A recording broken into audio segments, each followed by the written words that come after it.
কলকাতায় আবাসিক হোটেলে আগুন লেগে প্রাণহানির পর নড়েচড়ে বসেছে পশ্চিমবঙ্গ সরকার। কলকাতা ছাড়াও রাজ্যটির বিভিন্ন জেলার আবাসিক হোটেলগুলোর নিরাপত্তা খতিয়ে দেখতে মাঠে নেমেছে পুলিশ ও দমকল কর্মীরা।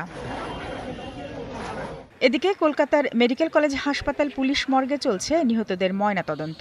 ময়নাতদন্তের পর মরদেহ দেশে পাঠানো হবে বলে জানিয়েছে বাংলাদেশ হাইকমিশন। অন্যদিকে কলকাতায় থাকা বাংলাদেশি পর্যটকরা পড়েছেন উৎকণ্ঠায়। আতঙ্কে আছেন দেশে থাকা তাদের পরিবারও। এরই মধ্যে বহু পর্যটক হোটেল পরিবর্তন করে নিরাপদ আশ্রয়ে গেছেন। খুব খারাপ লাগতেছে ভাই, আমার বাংলাদেশি ভাই ওই চিকিৎসার জন্য আসছে চিকিৎসার জন্য বাঁচার জন্য গেল, ওটা জালে পুড়ে গেল, একটা খারাপ লাগবে না?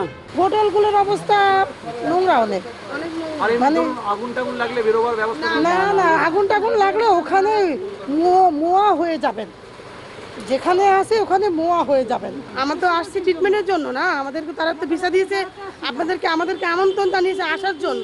তারা যদি আমাদেরকে ভালো মতো না দেখে তাহলে তো আমাদের এখানে এসে কোনো লাভ নাই। বুধবার ভোররাতের আগুনের ঘটনায় আবু জাফর নামে এক ব্যক্তিকে গ্রেপ্তার করা হয়েছে। এছাড়া দুজনকে জিজ্ঞাসাবাদের জন্য আটক করা হলেও তাদের নাম পরিচয় প্রকাশ করা হয়নি। তবে হোটেলটির মালিক বীরেশ্বর মিত্রের এখনো কোনো সন্ধান পায়নি পুলিশ। শারমিন স্বপ্না, ৭১।